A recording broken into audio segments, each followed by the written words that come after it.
At 4:06 a.m. on April 1st, 1945, beneath the still darkened skies, Vice Admiral Richmond Kelly Turner aboard his flagship, the USS El Dorado, issued the traditional order to the Expeditionary Force commanders: land the landing force. 45 minutes later, as dawn broke, the American bombardment force unleashed a devastating barrage, creating a howling typhoon of steel that sent most terrified Okinawans fleeing into their storm caves. The shockwaves shook even the resolute Japanese defenders, who were deeply entrenched within their fortified positions, hidden in hollowed-out hills, concealed pillboxes, camouflaged blockhouses, and fortified tomb-like structures along 8 miles of beach.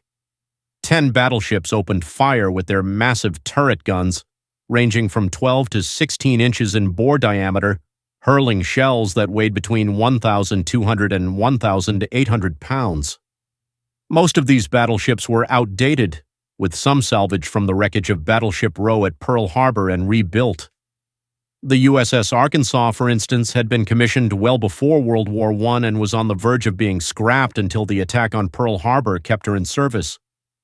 The fleet included the flagship USS Tennessee, along with the USS Colorado, USS Idaho, USS New Mexico, USS Texas, USS New York, USS West Virginia, USS Nevada, and, of course, the USS Arkansas. Most shared a common drawback: they were too slow to keep up with modern fast carriers and had been refitted for shore bombardment. Typically, battleships engaged enemy ships, firing armor-piercing shells on flat trajectories, but off the coast of Okinawa they were adapted for high-angle fire with high-explosive rounds, powerful enough to pierce enemy fortifications and even strike reverse slopes. Interspersed among the battleships, like smaller hands fitting into larger ones, were 9 pre-war heavy cruisers, veterans of every Pacific pre-invasion bombardment. They were joined by 3 light cruisers and 23 destroyers, alongside dozens of landing craft that had been repurposed for rocket fire after proving too cumbersome for their original mission of landing on enemy beaches. American troops boarded amphibious tractors Amtraks, cheering lustily as they followed the rocket-firing ships. The whoosh of missiles darkened the skies like arrows released from thousands of bows. The Fifth Fleet, under the command of Admiral Raymond Spruance, not only boasted the firepower of Task Force 58, but also the air support of the British carrier force. Additionally, 90 minesweepers were on hand to clear Okinawa's waters of primitive contact mines planted by the enemy. There were also the brave men of the Navy's underwater demolition teams, UDTs, tasked with detonating the enemy's underwater explosives and stakes. The big bombers of the 20th Air Force and the 10th Army's Tactical Air Force, primarily manned by Marine pilots and led by Major General Francis Maher, were also part of the assault. Along those 8 miles of Haoshi beaches, the heaviest weight of metal ever hurled from sea to shore was clearing the way for the assault troops. Yet, for all the thunder and flash, the geysers of flame and smoke erupted like volcanoes, the bombardment fell largely harmlessly among beaches, hills, and valleys long abandoned by General Ushijima. Even Ushijima and his staff, positioned atop Shuri Castle and observing the scene through binoculars, were deeply impressed. One officer later wrote in his diary that the flash and crash of this incredible bombardment was a scene of unsurpassed grandeur. They were relieved that Ushijima had heeded General Yara's advice not to defend the Hoshi beaches. They could only imagine the carnage that would have ensued among their troops had he adhered to the discredited doctrine of defense at the water's edge. Despite its limited tactical effectiveness, the monumental sea bombardment would serve one significant psychological purpose. It would encourage the assault troops packed in their Amtraks and in the bellies of their landing ship tanks, LSTs, which they derisively referred to as large stationary targets. These men had been enduring the smoke from their roaring vehicles for hours, lined up on the tank deck in a logjam, sailing toward battle as if embarking on a cruise in the Lincoln Tunnel. Amid the tension aboard the ships, even the veterans were anxious and fearful, for they had been warned that the battle for Okinawa would not be easy. Among some of the Marines, it was more than just anxiety tying their stomachs in knots. They had breakfasted on steikens, a slang term for eggs, a tradition they had picked up in Australia and New Zealand, and were struggling to keep it down. Some ships' doctors hoped they would all let it go over the side once they were seaworthy. "What a mess it'll be to sew up if they're full of steak," one dismayed surgeon had exclaimed.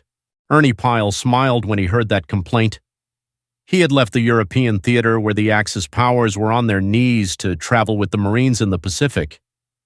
Now aboard one of the many landing ship tanks, LSTs, he watched as the big bow doors yawned open. The Amtraks, roaring louder as the coxswain accelerated, waddled down the tank decks, plunging into the East China Sea. Ahead of them, the white-capped gray water glimmered beneath a mackerel sky, and they could almost feel the impact of the barrage, a deafening roar that seemed to encase their heads in a great brass bowl with an insane giant hammering away. Until that moment, the bombardment had been a steady rumble outside, but now it became a bellowing cacophony, reminiscent of Shakespeare's Iron Tongue of Midnight. None of the men in the assault troops were daunted by this martial symphony overhead. The big guns boomed like kettle drums, shells sped toward the shore with a shrill howl, and the rattling of machine guns provided the snare drum's rhythm. Together with the brass section's clamor, they created a terrifying yet exhilarating soundscape. Beneath it all, like strummed cellos and bass viols, were the cough and hum of mortars, keeping the beat. Rather than being intimidated, the GIs and Marines were exhilarated by the sound and fury, which suggested the impending destruction of their enemy. Many grinned as they raised their helmeted heads above the gunwales or lifted their hands high in a gesture of victory, thumb and forefinger joined together. Though Ernie Pyle was thrilled by his first experience of an amphibious invasion, he was nonetheless shaken by the bombardment, which seemed to create vibrations in the air, a sort of thrum that pounded in their ears as if invisible drumsticks were at work. Even Vice Admiral Kelly Turner, like all the bombardment commanders, believed that the intense shelling would end all opposition. Reporting to Admiral Chester W. Nimitz, he joked, "I may be crazy, but it looks like the Japanese have quit the war, at least in this sector." Nimitz's response was a stern, "Delete all after crazy." History would prove Nimitz to be the wiser. As the assault approached the beaches about 4,000 yards away, control boats organized the attack waves. Approximately 800 Amtraks, loaded with GIs and Marines, sped toward the shore in 5 to 7 lines, their bow waves curling away from their prows, and their churning propellers leaving frothy white wakes trailing behind them like tails. Suddenly, as if switched off, the beach bombardment ceased, prompting the GIs and Marines in the Amtraks to glance skyward, nervously and curiously. The sea cannonade had been lifted to strike enemy installations farther inland. During this pause, 2 flights of 64 carrier planes each roared over the beaches, strafing them with machine gun fire, which prompted the men in the Amtraks to raise their hands in approval once again. While the strafing planes typically raised only dust, occasionally they would hit a Japanese fuel storage tank, sending plumes of flame and clouds of smoke swirling into the sky, turning the drifting white clouds into shades of pink and black. Once the aircraft departed, the bombardment ships resumed their cannonade, firing every gun they mounted, including 40mm anti-aircraft weapons that spat out red tracers, flashing low across the water to explode just inland of the beach. However, this heavy artillery was not truly necessary, but woe to the commander who would have ordered anything less. Marines who had landed at Iwo Jima were still bitter about the inadequate 3-day bombardment preparation there. When they came ashore, they were instantly confronted by hundreds of enemy positions left intact. They insisted that 3 more days of steel and fire would have surely neutralized all remaining obstacles on that tiny island, potentially resulting in far fewer casualties than the 22,000 dead and wounded United States Marines suffered. That is why Okinawa received 6 full days of preparation, with ships firing no less than 7,000 shells of every caliber, from 16 inches to 40 millimeters, along with the aerial assault during the beach bombardment preceding H-hour. During the assault on Okinawa, the fleet fired a staggering 44,825 rounds of 5 to 16-inch shells, along with 33,000 rockets and 22,500 mortar shells. Approximately 70 miles east of Okinawa, Task Force 58 was deployed to provide air support and intercept any air attacks from Kyushu. Support carriers protected the troop carriers that were still arriving with the second and third echelons of troops. Earlier, carrier-based fighter bombers had saturated the beaches with flaming tanks of napalm, ensuring that, whether needed or not, this overwhelming barrage of firepower guaranteed that when the American spearheads climbed the reef to assault the beaches, no enemy hand was raised to stop them. Within the first hour, no less than 16,000 troops had come ashore, an incredible achievement. With the beachhead secure, the remaining combat troops streamed onto Okinawa, followed closely by waves of tanks. Some were amphibious, while others were carried ashore by flotation devices or ferried to the beaches by landing ship mediums, LSMs. By well before noon on April 1, 1945, the Hoshi beaches were firmly in American hands. To the south, at the Minoga beaches, Major General Watson's 2nd Marine Division was also making a strong push ashore. Their maneuver drew off some of General Ushijima's defenders and unintentionally attracted the wrath of the first Kamikaze attacks, which damaged a transport and a landing ship tank, injuring 16 Americans. Still, the AMTRACS continued to churn ashore. As the fourth wave crossed the line of departure at 8:30 a.m., the landing craft made a remarkable coordinated reverse course to return to their ships. The next day, this demonstration was repeated, and General Ushijima reported that an enemy landing attempt on the eastern coast of Okinawa that Sunday morning had been completely thwarted, with heavy losses inflicted on the enemy. Inland at Hoshi, the Bimbo Bai had broken and fled at the first sound of American guns, leaving the vital Yontan and Kadena airfields deserted and unprotected. By mid-morning, the 6th Marine Division, on the left flank of General Buckner's 4-division front, had reached Yontan and was moving across it. Meanwhile, the 1st Marine Division on the right advanced rapidly toward Nakagusuku Bay on the east coast, decimating the remnants of the demoralized Bimbo Bai. Many reluctant soldiers on both the 3rd Corps front to the left and the 24th Corps on the right discarded their hated Japanese uniforms and melted away among their own people. Some Japanese soldiers shed their uniforms not to desert, but to don blue Okinawan kimonos to conduct guerrilla warfare from the wild northern hills. Consequently, there were few enemies left to contest the cross-island rush of the 10th Army spearheads.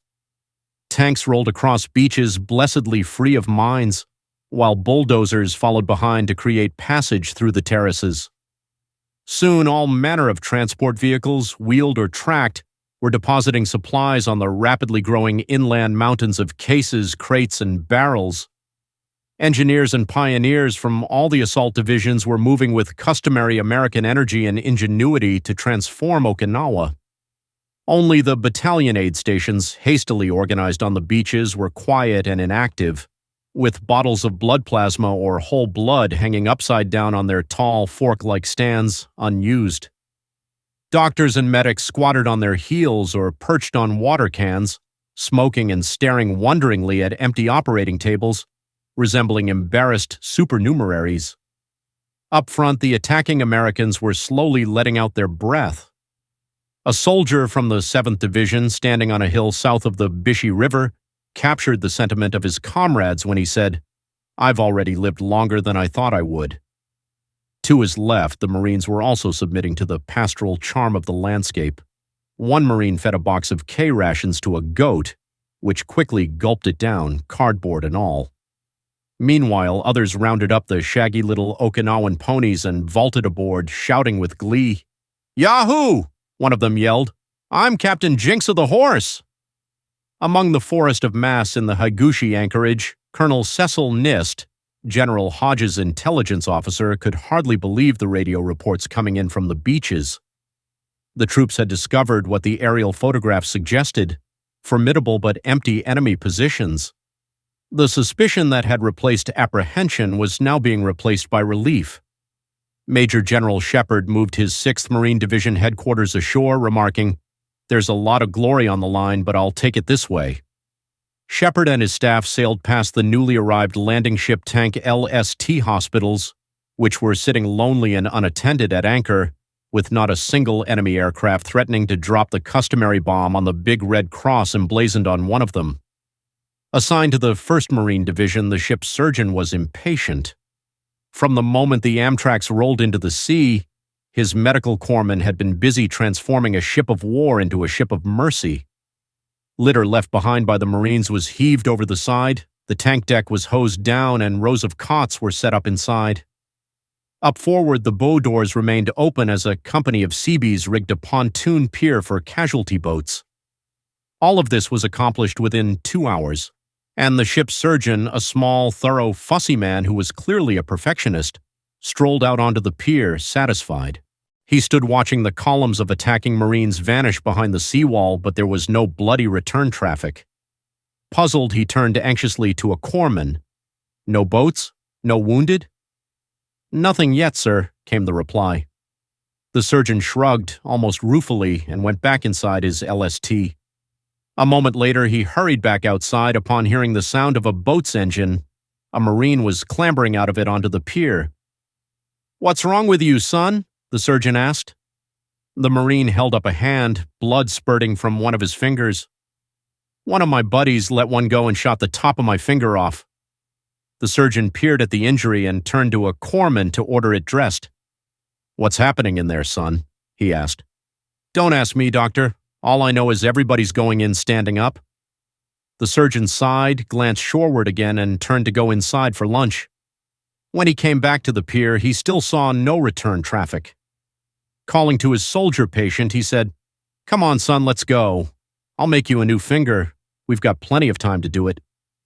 That was Love Day on Okinawa, a most fortuitous 8 hours of daylight during which the 10th Army captured 2 airfields and established a beachhead that was 8 miles wide and 3 to 4 miles deep, all at a cost of 28 killed, 27 missing, and 104 wounded, many of whom were from the ranks of the 2nd Marine Division, who had supposedly drawn the easier assignment at the Minoga beaches.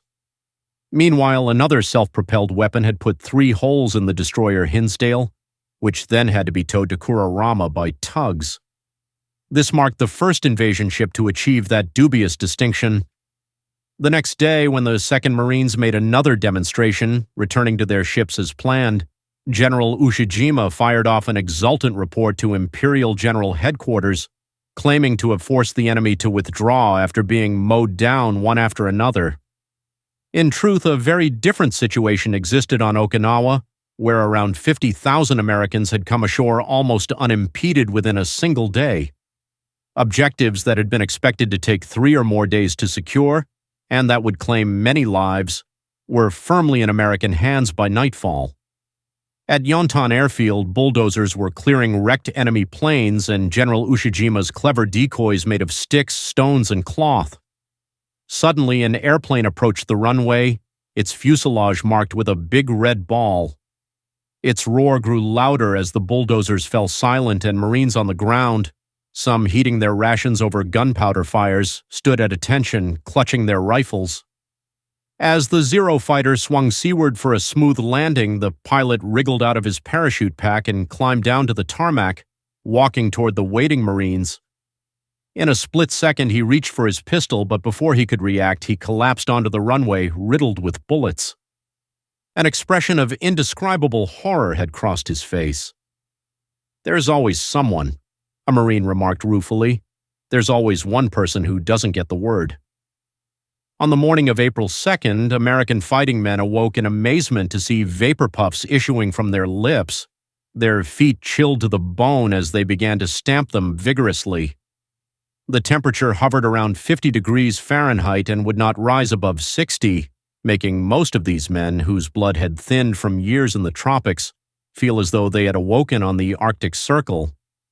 In fact, they welcomed the respite from the oppressive tropical heat, with all its poisonous reptiles, vegetation, and diseases.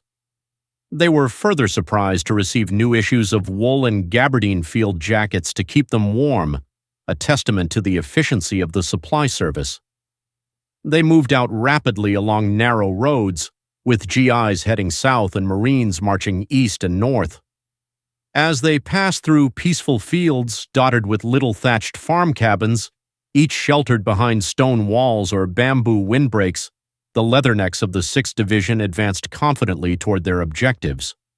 The division that proudly called themselves the Striking 6th quickly gained momentum in their approach to Colonel Udo's 3,000 troops holding the mountain stronghold. Their first objective was Zampa Cape, which would provide Admiral Turner with a site for a badly needed radar station to warn of approaching Japanese aircraft. Meanwhile, the 1st Marine Division struck east across the island toward Nakagusuku Bay, believed to be an excellent anchorage and soon to be called Buckner Bay.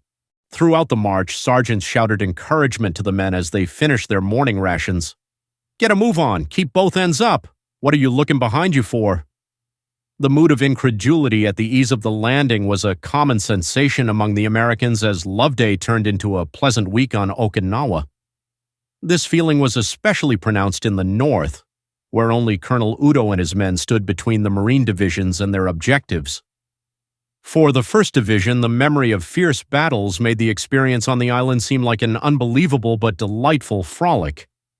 That afternoon, General Del Valle called a press conference to tell reporters, "I don't know where the Japanese are, and I can't offer you any good reason why they let us come ashore so easily. We're pushing on across the island as fast as we can move the men and equipment."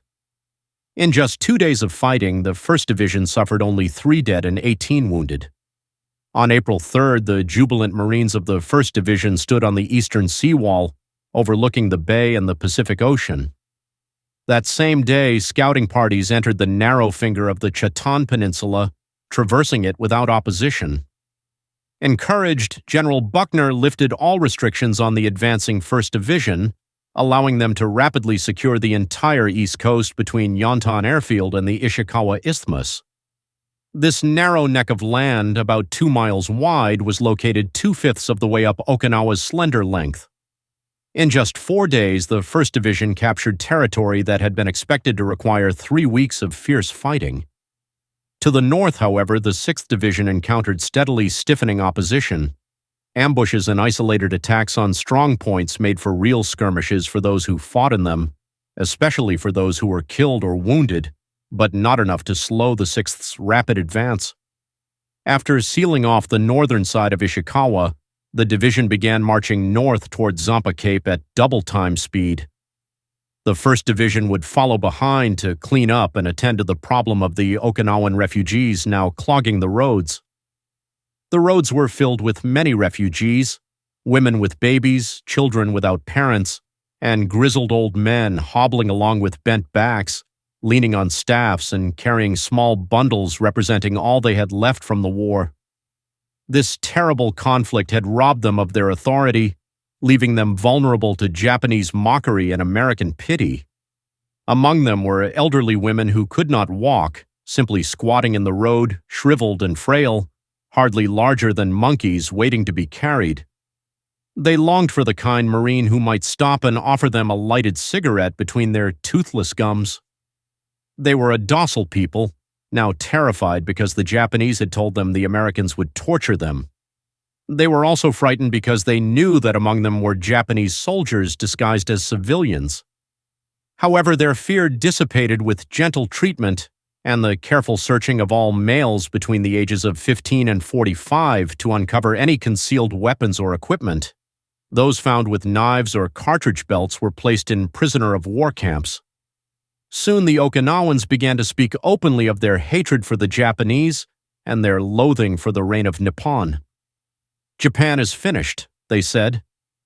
The Marines of the 6th Division continued their rapid advance north, sweeping both coasts with a regiment on either side, making giant strides daily. Tanks, packed with grinning riflemen, rolled along the narrow, dusty roads, unimpeded except for the occasional sniper, hastily built roadblocks that bulldozers or tanks could easily push aside, or freshly planted landmines that could be detonated with a well-aimed rifle shot. On April 8th, the tanks in the lead reached the mouth of the Mobu Peninsula, a wild headland jutting into the East China Sea. Here, the Americans discovered the reason for their rapid advance. Nearly all of the remaining 2,000 soldiers under Colonel Udo were gathered on Mount Yake. They had fortified themselves within a well-chosen labyrinth of caves, ridges, cliffs, gorges, steep hills, and rocky corridors, fully supplied with weapons and prepared to fight to the end. As the Marines moved in, they pushed cautiously along the coastal roads, with engineers swiftly constructing bridges over those destroyed by the Japanese, trucking in loads of rock and dirt to fill tank traps blasted at the foot of cliffs or out in the rice paddies. By April 13th, the Marines had driven the Japanese back onto the crest of the Yake stronghold and were prepared to attack in 3 battalions, 2 striking from the east and 1 from the west, at first light on Friday the 13th. However, on that day, the Marines of the 6th Division were startled and grief-stricken to hear the bullhorns of the ships offshore blaring, "Attention! Attention! All hands! President Roosevelt is dead. Repeat, our Supreme Commander, President Roosevelt is dead." The news swiftly reached the men out of earshot, and many of them cried while most prayed. So many of these young men had known no president other than Franklin Delano Roosevelt. They had truly loved him and depended on him, how much they realized only when they heard of his death. They could not turn for solace to their company officers, barely a few years their senior. All they could ask was, "What do we do now?" Memorial services were possible on ships, even those flying their flags at half-mast, but the Marines on Mobu could do nothing but press on. The attacks on Yake became a week-long nightmare against an elusive enemy. Everywhere in the hills, small groups of Japanese clustered around Hotchkiss heavy machine guns and the usual proliferation of Nambu light machine guns. The Marines might launch grenades at these enemy nests or call down accurate mortar fire, but in the ensuing rush they might find only a trail of blood to suggest that anyone had struck back. "They've all gotten ambushed, but where the hell are they?" one Marine swore. On April 15th, naval gunfire and close air support intensified, and more artillery was brought in. Artillery observers went forward, including a battery commander and his spotter, Private First Class Harold Gonalves. The commander survived because Gonalves hurled himself onto a Japanese grenade to save him, earning the Medal of Honor. As more and more guns lashed out at Yake, the next day the Marines pressed deeper into the Japanese complex. Corporal Richard Bush led a squad forward on the right flank of the 3-battalion line, attacking Yake's eastern mass. The face of the opposing ridge erupted with gunfire as Bush's squad went up and over it, driving the Japanese out and achieving the first breakthrough, though Bush was badly wounded in the process. He was pulled back to a cluster of fellow Marines for aid.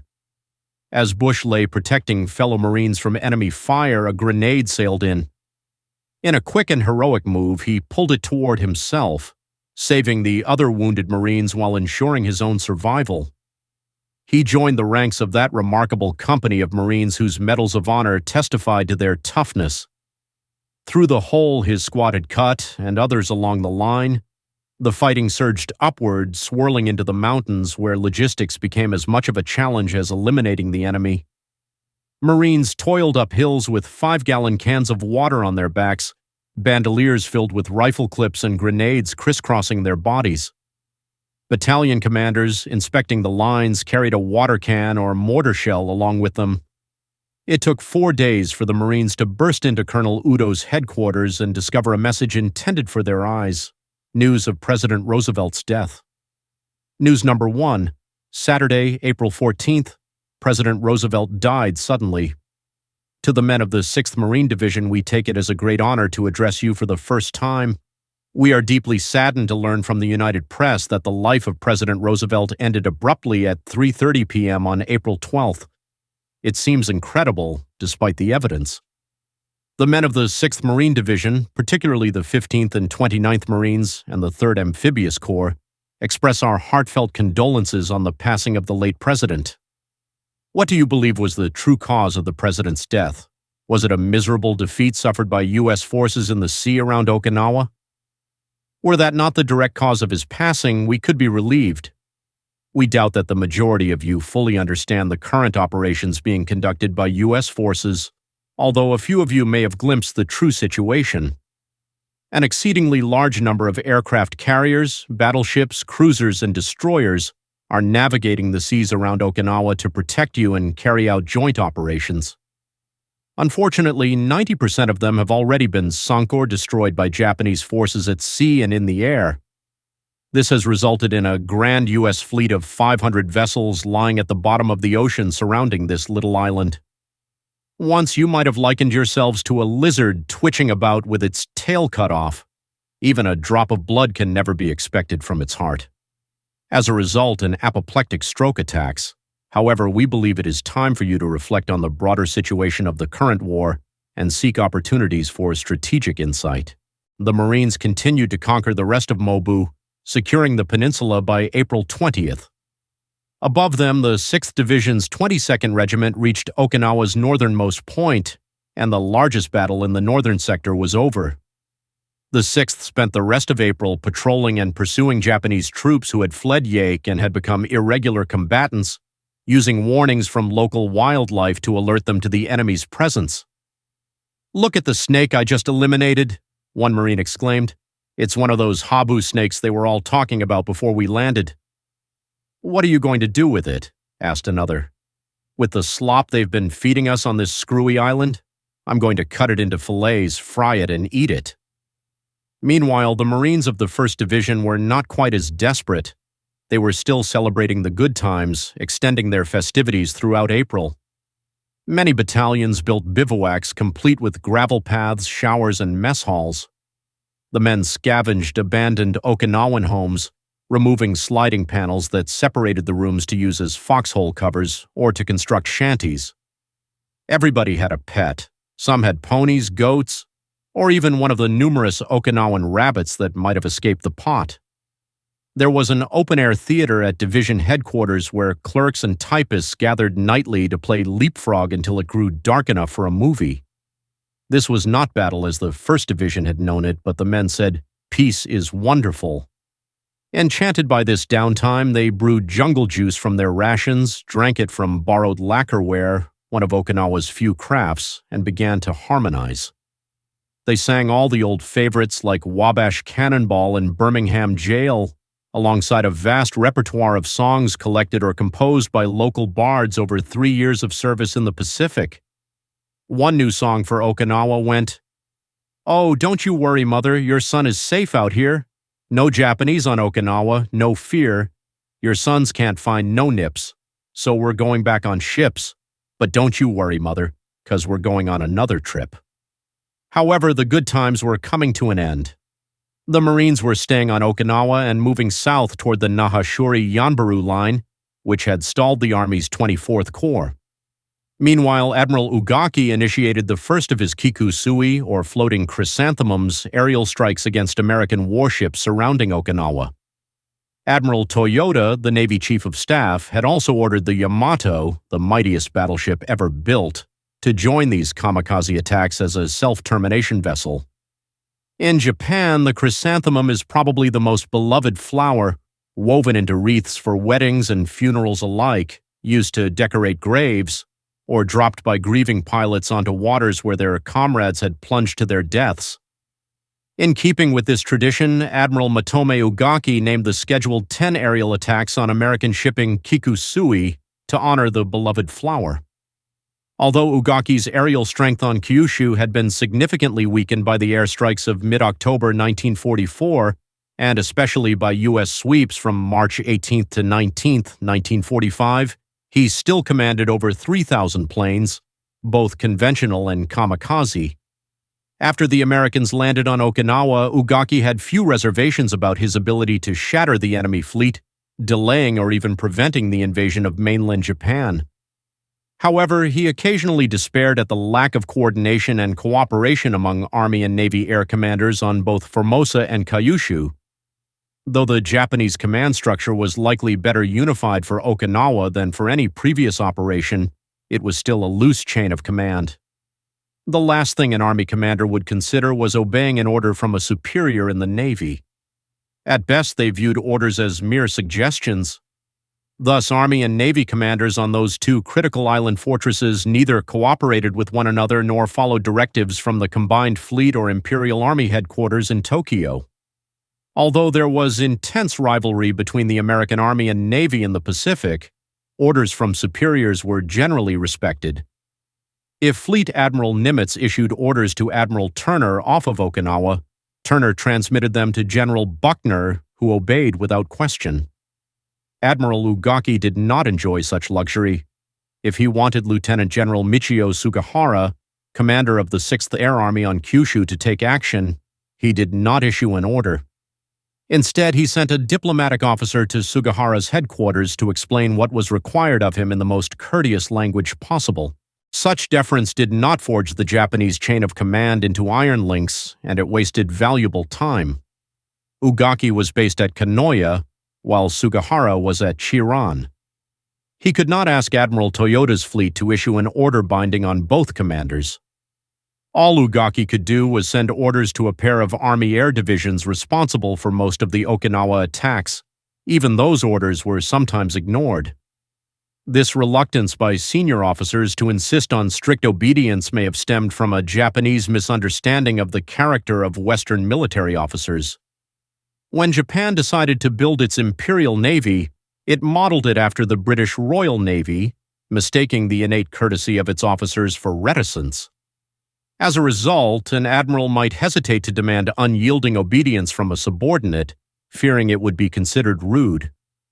Ugaki faced a second problem in organizing his forthcoming Kikusui attacks, finding a balance between undertraining and overtraining his kamikaze pilots. Overtraining a pilot to become a skilled combat flyer would be a wasted effort when all that was needed was to guide an obsolete aircraft to its target and crash dive it. Amidst the chaos of battle, there was a moment where courage shone through. A Marine named Bush, during a fierce firefight, risked his life to save his comrades from an incoming grenade. His bravery not only spared the wounded, but also allowed him to join the ranks of the distinguished Marines whose medals of honor bore witness to their resilience. The fighting surged upward through the rugged terrain of the mountains, where logistics became as critical as neutralizing the enemy. Marines carried 5-gallon water cans and bandoliers filled with rifle clips or grenades strapped to their bodies, laboring up steep hills. Battalion commanders, while inspecting the front lines, brought additional supplies like water cans or mortar shells. It took 4 grueling days before the Marines reached Colonel Udo's headquarters, where they discovered a top-secret message meant for their eyes: the shocking news of President Franklin D. Roosevelt's sudden death at 3:30 p.m. on April 12th. In a heartfelt message to the 6th Marine Division, it was conveyed, "We are deeply saddened to learn of the passing of President Roosevelt. His death is difficult to fathom, yet we express our sincere condolences. The loss of such a leader weighs heavily on us, particularly for the brave men of the 15th and 29th Marines and the 3rd Amphibious Corps. As we fight on, we must ponder whether this tragedy stemmed from the recent losses sustained by American forces in the waters around Okinawa. While this may not be the direct cause of his death, it is a heavy burden on our spirits." The Marines remained unaware of the extent of the ongoing military operations. Despite some knowledge of the situation, many were oblivious to the reality. A significant portion of the American fleet, composed of aircraft carriers, battleships, cruisers, and destroyers, was engaged in protecting the forces on the ground, but much of this fleet had already been lost to Japanese air and naval assaults. On April 20th, as the Marines continued their advance, the 22nd Regiment of the 6th Division reached Okinawa's northernmost point. The most intense battles in the northern sector concluded, with the division then engaged in patrolling and hunting down Japanese forces that had retreated and resorted to irregular warfare. Among them, the Marines found a habu snake, a notorious local species, and one soldier humorously remarked about cooking it for dinner, showcasing their resilience even in dire circumstances. In stark contrast, the Marines of the 1st Division were enjoying a semblance of peace. Many battalions built temporary camps with gravel paths, showers, and mess halls, while others scavenged materials from abandoned Okinawan homes to create shelter. Life on the island was not all battle. They found solace in nightly gatherings for movies and games, singing popular songs and local ballads that expressed their experiences. Yet this reprieve was deceptive. As they celebrated, the grim reality of their extended stay on Okinawa loomed. Admiral Ugaki prepared for the first of his kikusui, or floating chrysanthemums, aerial strikes against the American fleet. He coordinated a desperate offensive despite significant losses in air power. The weather on the morning of April the 6th was ideal for kamikaze operations, with overcast skies providing much-needed cover. As Rear Admiral Toshiyuki Yoko, tasked with leading the kikusui attacks, held off until noon to launch his squadrons, the American commanders were well prepared, having established defensive fighter patrols. Intelligence had revealed the likelihood of an impending Japanese strike, and the radar picket destroyers surrounding Okinawa were ready to respond. The first wave of kamikaze attacks commenced, targeting American naval vessels. Although the Japanese inflicted damage, the results were exaggerated in their reports. Despite losing many aircraft, Admiral Ugaki and Navy Chief Toyota remained optimistic, believing the legendary battleship Yamato could still turn the tide. The Yamato, a symbol of Japanese naval power, set sail for Okinawa, prepared for a final confrontation. With her formidable firepower and storied history, the Yamato represented the last hope for the Imperial Navy. As the clouds parted and the sea roared, the battle for Okinawa intensified, shaping the fate of the Pacific Theater in the final months of World War II. Admiral Toyota gathered the battleship Yamato, the light cruiser Yahagi, and 8 destroyers for a desperate mission. While there could have been more ships, Toyota could only muster 2,500 tons of fuel for the venture. Despite his high hopes for the success of the Kikusui operation, he knew that sending Yamato on this mission was a long shot. He provided Rear Admiral Sei Ito, commanding this surface special attack force, with only 2 aircraft for protection. If Yamato and her consorts could reach Okinawa without sustaining significant damage, their plan was to attack American troop transports and supply ships anchored at Haushi, and then beach themselves to support the 32nd Army on Iwo Jima. At 3:20 p.m. on April 6th, exactly 20 minutes after the first of the floating chrysanthemums began their assault on Haushi, Yamato and her escorts set off from Kuyama. A ceremony took place at 6 a.m. where all men and officers not on duty gathered on deck. A message from Admiral Juru Ozawa, the commander who had suffered heavily during the Mariana Campaign, was read, "Render this operation the turning point of the war." The men sang the somber national anthem, Umi Yukaba, across the sea, corpses in the water, across the mountains, corpses in the field. I shall die for the Emperor. I shall never look back. Convinced they would not survive this mission, the crew shouted 3 bonsai cheers for the Emperor before returning to their quarters. By 10 a.m., Yamato was in the Pacific Ocean, racing along the eastern shores of Kyushu with her consorts. The American submarine Hackleback spotted them swinging to starboard off the southern tip of Kyushu to head west through Van Diemen Strait into the East China Sea. Rear Admiral Ito planned to swing northwest with the Surface Special Attack Force, hoping to strike the Americans off Okinawa by dusk the following day.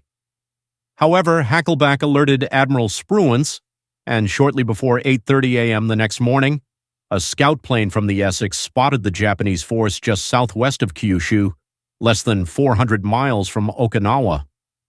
Patrol planes began launching from Karamaredo at 10 a.m., and Yamato's 2 meager fighter escorts returned to Japan at 10:30 a.m. Rear Admiral Morton Deo was ordered to take 6 battleships, 7 cruisers, and 21 destroyers north to position them between the approaching Japanese warships and the American transports. Moments later, patrol planes located Yamato steaming at 22 knots within a diamond-shaped screen of destroyers, with the cruiser Yahagi trailing behind. The American planes shadowed the Japanese fleet like vultures, signaling Admiral Turner to inform Admiral Deo of their findings. Deo replied, "Many thanks, we'll try," as intelligence indicated that 3 groups totaling 380 enemy planes were preparing to strike. At 12:30 p.m., American aircraft descended upon the target. 10 minutes later, 2 bombs exploded near Yamato's main mast, and 4 minutes after that, a torpedo struck her side. Meanwhile, the destroyer Kamikaze was sunk, and Yahagi took a bomb and a torpedo, leaving her dead in the water. The Americans launched another attack at 1:30 p.m., planting 5 torpedoes into Yamato's port side. Water rushed into her boiler and engine rooms, causing the massive battleship to lean to port. Rear Admiral Kosaku Arai, Yamato's captain, ordered counterflooding in the starboard boiler and engine rooms. Ensign Mitsuru Yoshida attempted to warn the men, but it was too late. They were sacrificed as Yamato continued to list with only one screw operational. The decks of Yamato were in shambles, twisted steel plates everywhere. Her main guns were rendered useless, and the watertight wireless room filled with water. An explosion wrecked the emergency dispensary, eliminating all inside. At 2 p.m., the final attack began as Hellcats and Avengers dove from the skies, striking the beleaguered battleship. Yamato shook from front to back as the entire ship shuddered violently. Communications with the bridge were severed, and the distress flag was raised.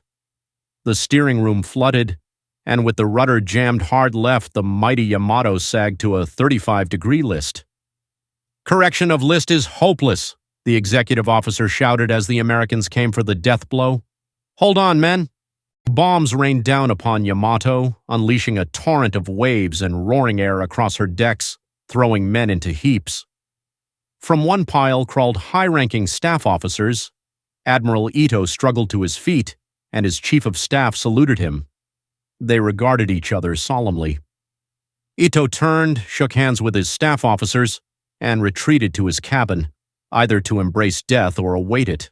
The world would never know which. Meanwhile, Admiral Arai rushed to save the Emperor's portrait but met death instead. Yamato was dying slowly, her decks nearly vertical, her battle flag almost touching the waves.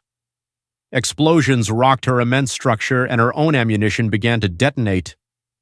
Around her, sister ships suffered similar fates. Yahagi sank, as did Isokaze, Kamikaze, Asashimo, and Kumo, all receiving their death blows. At 2:23 p.m., Yamato slipped beneath the waves, having steamed for a full day from Okinawa. Japan had lost its navy. The self-termination battleship had failed. Now it was up to the Kikusui operation and the forces under Lieutenant General Mitsuru Ushijima. The initial good times for Major General John Hodges's 24th Corps were short-lived, lasting hardly more than a weekend.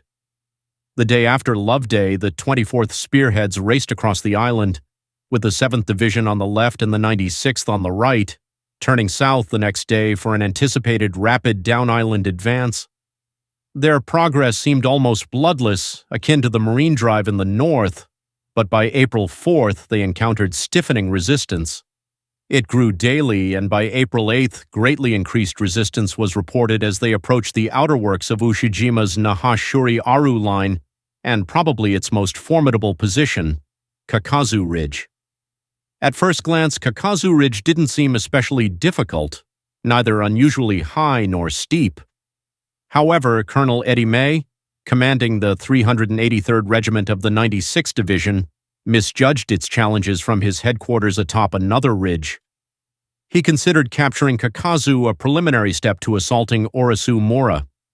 His map suggested no other conclusion, though he was unaware that they were likely based on photographs taken when the entire area was obscured by clouds. Kakazu Ridge was a rough coral hogback about 1,000 yards long, running from the coastal flats to the west on a northwest-southeast axis. It comprised 2 hills, the smaller Kakazu West on May's right flank and the larger Kakazu Ridge proper on his left. What Colonel May and General Hodges could not suspect was that Kakazu's defenders, under Colonel Mutatsuhara, had been fortifying their positions for months, aided by Okinawan laborers. They constructed a subterranean network of caves, tunnels, and passageways. This would not be the first such impregnable position encountered by Americans in the Pacific War. What made it unique was its complete camouflage, its incredible variety and number of fortified positions, its depth, and its abundance of supplies, including a spigot mortar unit launching massive 320mm shells. The network of mutually supporting positions created interlocking fields of fire, rendering it invulnerable to the 1,900-pound shells hurled at it by the battleship Colorado, which was cruising offshore. Colonel Hara had buried his headquarters deep beneath the main ridge, complicating his communications. While many tunnels had interconnecting passages, some positions were isolated, forcing Hara to rely on runners who were exposed to enemy fire when they surfaced. Hara had no fear of American tanks, which were far superior to the diminutive Japanese vehicles, but nonetheless faced the threat of American artillery. In front of Kakuzu Ridge lay a deep gorge cut into the coral by a narrow stream, a natural anti-tank obstacle that made it impossible for vehicles to maneuver. Attempting to flank the ridge would bring down a storm of artillery on them. Colonel Hara also placed outposts in tombs and concrete pillboxes along the ridge's northern face. Most effectively, he positioned his infantry and mortars on the reverse slope of the ridge, rendering them untouchable from enemy artillery and even American battleships. The Americans were completely unaware of this reverse slope concentration, while Hara had his entire front registered by his own guns. Kakuzu Ridge presented a formidable challenge for Colonel May, who was a soldier of the old school, believing that a brave charge could usually carry the day. This belief, however, would not serve him well against such a well-fortified position. Admiral Toyoda's hopes for a successful Kikusui operation hinged on the Yamato battleship, the light cruiser Yahagi, and 8 destroyers. Despite the presence of more warships, he could only muster 2,500 tons of fuel for the mission. While Toyoda was optimistic about Yamato's capabilities, he understood that a successful sortie was unlikely.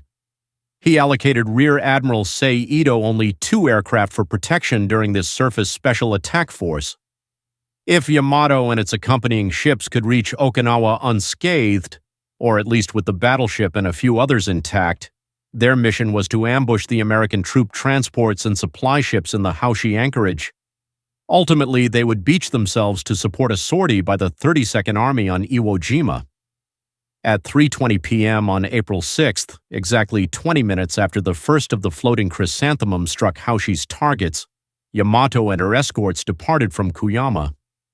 A ceremony was held at 6 a.m. where all personnel not on duty gathered on deck to hear a message from Admiral Juro Ozawa, the chief victim of the Americans at the Mariana Turkey Shoot. Render this operation the turning point of the war. The men sang the somber national anthem, Umi Yukaba, with its poignant lyrics about sacrifice for the emperor. The ship's company, fully convinced they would not survive the mission, offered 3 banzai cheers for the emperor before returning to quarters. By 10 a.m., Yamato was in the Pacific Ocean, making her way down the eastern coast of Kyushu with her consorts. Meanwhile, the American submarine Hackleback detected their movement and turned west through Van Diemen Strait into the East China Sea. Admiral Ito planned a broad northwest maneuver to position his forces for an attack on the Americans off Okinawa by dusk the next day. However, Hackleback had already alerted Admiral Spruance. Shortly before 8:30 a.m. the next morning, a scout plane from the USS Essex spotted the Japanese force just southwest of Kyushu, less than 400 miles from Okinawa. Patrol planes began launching from Karamar-Redo. At 10 a.m., Yamato's meager fighter escort returned to Japan, leaving the battleship vulnerable. By 10:30 a.m., Rear Admiral Morton Deo was ordered to deploy 6 battleships, 7 cruisers, and 21 destroyers north to intercept the approaching Japanese warships and protect the American transports. Moments later, the patrol planes reported Yamato sailing at 22 knots in a diamond-shaped destroyer screen, with Yahagi trailing behind. The American aircraft began their hunt for the enemy fleet. Admiral Turner signaled Admiral Deo, who quickly responded, "Many thanks, we'll try." He learned from intercepted messages that 3 groups totaling 380 enemy aircraft were preparing to strike. At noon, American warplanes arrived over the target area.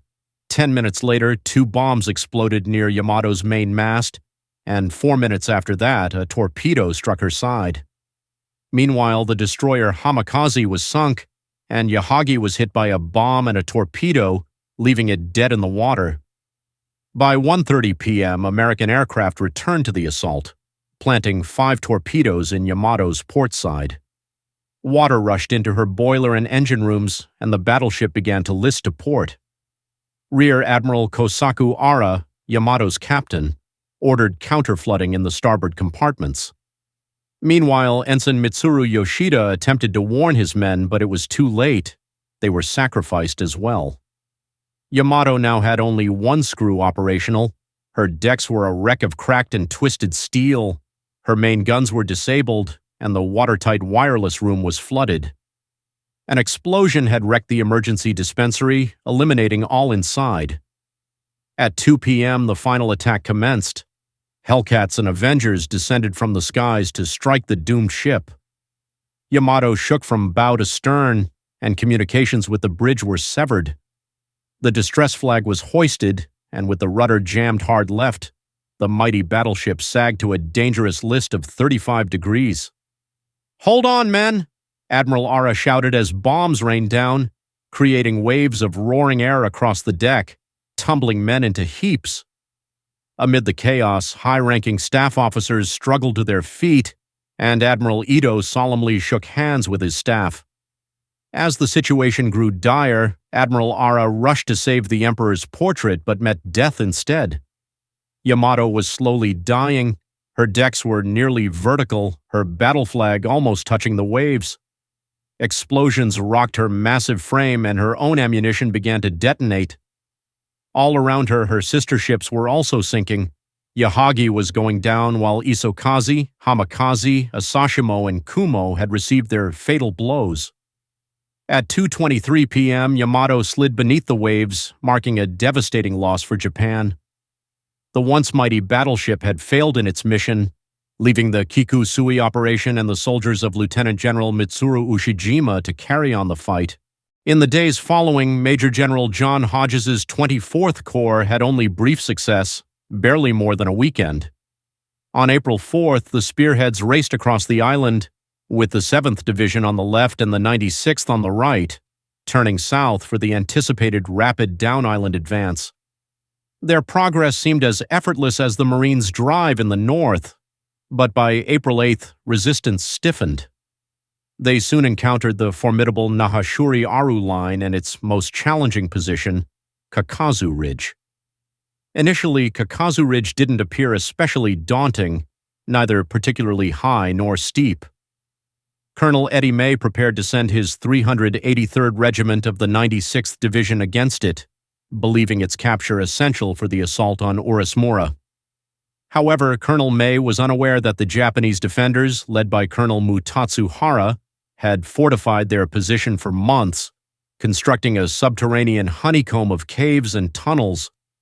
This wasn't the first impregnable position the Americans had faced in the Pacific War, but Kakazu was unique in its complete camouflage and extensive fortified positions, along with its vast supplies and ammunition, including a spigot mortar unit launching massive 320mm shells. Colonel Hara's headquarters were buried deep below the main ridge, complicating communications. Although many tunnels had interconnecting passages and voice tubes, some positions were isolated, requiring runners exposed to enemy fire. Hara's defenders had little fear of the Americans' tanks, which were far superior to their own inadequate vehicles. A deep gorge cut into the coral by a narrow stream created a natural anti-tank obstacle, rendering any attempts to outflank the ridge virtually impossible. Hara had also deployed outposts in concrete pillboxes on the ridge's northern face. Most effectively, he stationed his infantry and mortars on the southern slope, thus shielded from enemy fire. Colonel May, a soldier of the old school, believed in the power of a frontal assault. He ordered 2 of his 3 battalions to storm Kakazu Ridge and Kakazu West on April 9th, expecting both to fall by the following morning.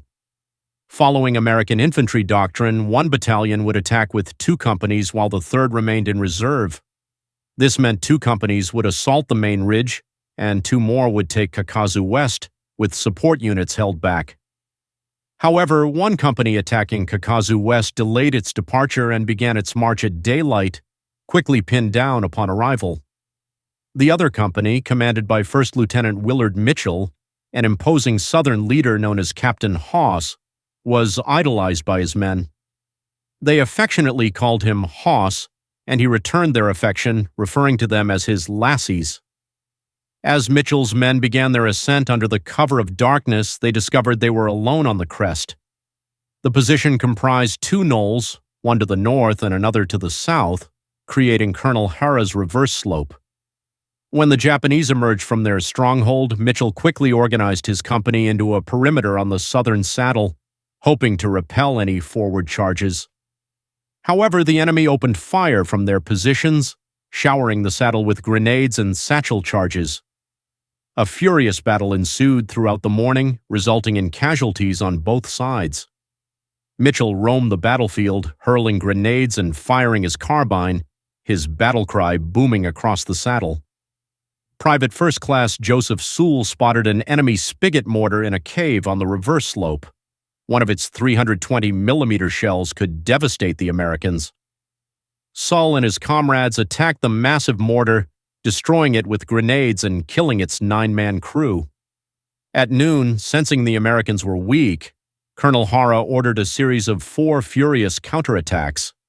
The Japanese charged through their own mortar fire, displaying a brutal indifference to their losses. Lieutenant Bill Curran eliminated both leaders of the first charge, while his men repulsed the Japanese with heavy casualties. During the second assault, Sull fired his Browning automatic rifle from the hip to repel an entire company. In the final charge, the Japanese, throwing satchel charges the size of apples, came close to overrunning the Americans but ultimately fell short. Despite their valor, Mitchell's company suffered heavy losses. Lying on hard coral, his men could not dig foxholes and became easy targets for enemy riflemen and mortar fire. Fierce fighting also raged to the east on top of Kamikaze Ridge, where the Japanese emerged from their barricaded caves to strike the men of companies, led by Captain Jack Royster and First Lieutenant Dave Bellman. They faced heavy machine gun fire and were pinned down by a pair of enemy positions. Private First Class Edward Mosala crawled toward the machine guns, throwing grenades at the Japanese while spraying bullets. He managed to knock out both guns, but Lieutenant Bellman was hit, refusing evacuation despite losing significant blood. Captain Royster suffered a mortar fragment to the face and also refused to leave. It soon became apparent to both officers that the enemy was gaining the upper hand, and the GIs began to withdraw from the ridge crest in search of cover in the caves and holes. After Royster radioed battalion for help, Lieutenant Colonel King ordered another company for rescue, but this unit only made it as far as the gorge. Fearing for his battalion, King asked May for permission to withdraw, but May refused, stating they would lose as many men retreating as holding the hill. King, understandably, did not reply. Royster, now keenly aware of their danger, called for smoke shells from the 88th Chemical Mortar Battalion. As the smoke shells were deployed, many drifted back toward Royster's position. Eventually, enough smoke was created to conceal a withdrawal, and the GIs began crawling down toward the gorge, carrying their wounded comrades with them. Ed Mosala was the last man down, but when he learned that a wounded soldier was still at the top of the ridge, he went back to bring him down. As the remnants of King's battalion were pinned down in the gorge, 2nd Lieutenant Leo Ford, now in charge, decided the best way out was to creep down the defile to join Mitchell's company. Moving slowly on their bellies, dragging their wounded, Ford and his men advanced westward. Mosala volunteered again as rear guard, covering their withdrawal. He rescued 2 wounded buddies, but during his second trip he lost his life. For his acts of bravery, Mosala received the Medal of Honor posthumously. By 4 p.m., the men led by Ford reached a point opposite the northern slope of Kamikaze West and were soon joined by Mitchell's GIs. The assault on Kamikaze had failed, but it was not a total disaster. Colonel May's 383rd Regiment suffered 326 casualties, 23 dead, 47 missing and presumed dead, and 256 wounded. Colonel Hara's command lost nearly half its strength, around 1,200 troops. The fact that the defenders lost nearly twice as many as the attackers while fighting from a formidable position speaks to the valor and skill of the American infantry. Even before the failure at Kamikaze became known at the 96th Division headquarters, Brigadier Claudius Easley, assistant commander of the 96th, prepared a more massive assault under his command. This attack would be spearheaded by 4 infantry battalions, about 3,000 soldiers, supported by 8 battalions of 105mm and 155mm artillery, alongside airstrikes and naval bombardment from the battleship New York. No tanks were included, as the gorge below the ridge was still impassable. At 7:15 a.m. on April 10th, the second assault began. Despite the fierce preliminary bombardment, it failed to deplete Iwo Jima's troop strength. When the bombardment lifted, the Japanese troops remained safe in their steel and coral fortifications. They responded with small arms, machine guns, mortars, and occasionally those massive 624mm shells. Once again, the 96th fought gallantly, but American infantry cannot overcome an unseen enemy firing from underground fortifications. It felt as if the Japanese and Americans had exchanged doctrines. The defenders relied on firepower while the invaders relied on spiritual resolve. The Americans were ultimately stopped. Fortunately, a heavy rain, the precursor to downpours, squelched the battle, preventing even greater casualties. It took 2 more days of horrific combat to convince General Easley that Kamikaze was too formidable for the 96th to conquer alone. On April 11th, Colonel John Cassidy's battalion of the 381st Regiment attempted to seize the top of the ridge and was once again driven back. That night, the Japanese began bombarding the Americans pinned in the gorge with their 320mm spigot mortars. One projectile struck harmlessly on the ground but had enough force to trigger a landslide that buried a cave being used as an aid station, eliminating 13 Americans and wounding 9. On the morning of April 12th, Easley ordered another attack by Cassidy's battalion, supported by heavy airstrikes. As they moved out, they faced a relentless barrage of mortar shells raining down at an astonishing rate of over 60 per minute. They suffered 45 casualties, marking the end of the Kamikaze debacle from April 9th to 12th.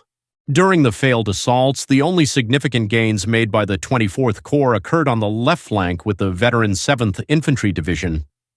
From Triangulation Hill to Uki on Nakagasuku Bay, the 7th pushed forward 1,000 yards, capturing Uki on April 11th, though they were quickly evicted by nightfall on April 12th.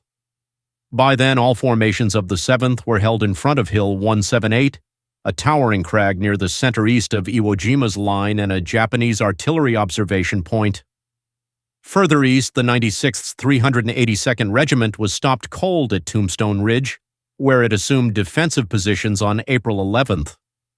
Tombstone was just as tough as Kamikaze, but no assault was planned until General Hodges and his division commanders could assess the situation. The combined casualties in the 7th and 96th Divisions totaled 451 dead, with 241 missing and presumed dead, and 2,198 wounded, totaling nearly 2,900. The estimated enemy losses stood at around 5,750, although this was likely an exaggeration. A more accurate figure would likely be around 4,000, with most of these losses attributed to bombardment. From April 9th to 12th, the American invaders unleashed a massive barrage from land, sea, and air on the defending Japanese forces. The fact that Kamikaze, Tombstone, and Uki remained in enemy hands demonstrated to American commanders that success on Okinawa depended on controlling the reverse slopes of all ridges from Kamikaze to Shuri Castle. While capturing the forward slopes was challenging, any attempts to push past them would bring inevitable and devastating losses upon the attackers. General Hodge believed that the only solution to the relentless enemy fire was to intensify the bombardments. However, the ammunition supplies ashore were still insufficient. The loss of 2 ammunition ships to kamikaze attacks, initially deemed non-critical, had become a significant cause of delay. Kamikaze would have to wait until enough 105mm and 155mm shells could be delivered across the beaches to enable sustained daily shelling. After just 9 days of fighting, it became clear that the Okinawa campaign would rely as much on logistics as on battle strategy. Meanwhile, reports of the fighting at Kamikaze Ridge reached Lieutenant General Isamu Cho. He had recently been promoted to a higher rank, while Colonel Hiromichi Yahara reacted predictably. Although neither officer knew the exact number of enemy casualties or their own losses, Yahara felt satisfaction with the outcome. The Americans had suffered a bloody repulse, just as he had anticipated with his defense-in-depth strategy. He believed that the attrition rate among American forces would weaken the 10th Army to the point that they would abandon their offensive, thus safeguarding not only Okinawa but also the Japanese homeland. To General Cho, it seemed that the enemy had taken heavy losses and was reeling. He felt the time was ripe for a full-scale offensive by the 32nd Army. Since his earlier setback when General Ushijima sided with his planning chief, the fiery Cho had persistently advocated for a counterattack. Yet even his mentor, Ushijima, remained resistant until an order from Imperial headquarters urged the 32nd Army to seize the Yontan and Kadena airfields. This directive likely stemmed from Japanese intelligence reports indicating that Marine corsairs would soon arrive at these airfields in force, complicating their operations. Seizing upon this order, Cho persuaded Ushijima to prepare for an attack on April 8th. However, on April 7th, Yahara identified a 110-ship convoy offshore at the Urasumura escarpment, interpreting it as a signal that the Americans were planning to strike the 62nd Division's flank. Alarmed, Ushijima canceled Cho's proposed assault yet again. Nevertheless, the American failure at Kamikaze Ridge and the significant damage inflicted on the enemy fleet during the first Kikusui operation led both Ushijima and Cho to believe the moment to strike had finally arrived. This perception was bolstered by an encouraging telegram from naval headquarters claiming success in earlier operations and noting signs of unease among enemy forces, with odds now favoring them at 7-3. All personnel involved in Okinawa's defense were instructed to unite for a general pursuit operation. Though not as methodical as his rival Yahara, Isamu Cho was clever and believed he saw signs of enemy weakness. He noted a decrease in aerial activity on April 10th and a Navy report indicating a reduction in American naval forces at Haoshi Anchorage. Yahara could have attributed the aerial decline to the same poor weather affecting everyone on the island, including Cho. He could also have explained the decrease in American ships as a result of enemy vessels returning to base for reloading. But Cho was at his most persuasive, and despite Yahara's well-founded concerns, General Ushijima authorized a major counterattack for the night of April 12th to 13th. Cho's plan involved a massive infiltration along the entire east-west front of the United States 7th and 96th Divisions.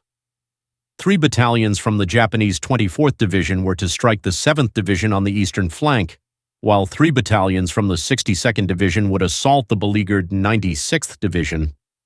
The attack would commence at night, a Japanese tactic aimed at minimizing the impact of American artillery.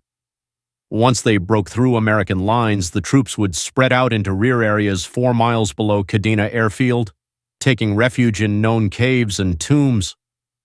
On the morning of April 13th, they would emerge to attack the rear echelon troops of the 10th Army, who were usually engaged in logistical duties and would be ill-prepared for a sudden assault. The chaotic melee that ensued would leave both sides intermingled, making it risky for the Americans to call in artillery, air support, or naval fire. Meanwhile, other battalions would maintain a furious assault on the 7th and 96th Divisions, hoping to create such panic that the Americans would retreat, potentially even into the path of their own advancing forces. Cho did not clarify whether he intended to overrun the airfields as ordered by Imperial headquarters, destroying installations and aircraft, or if he simply sought to disconcert General Buckner and disrupt his 2 forward divisions.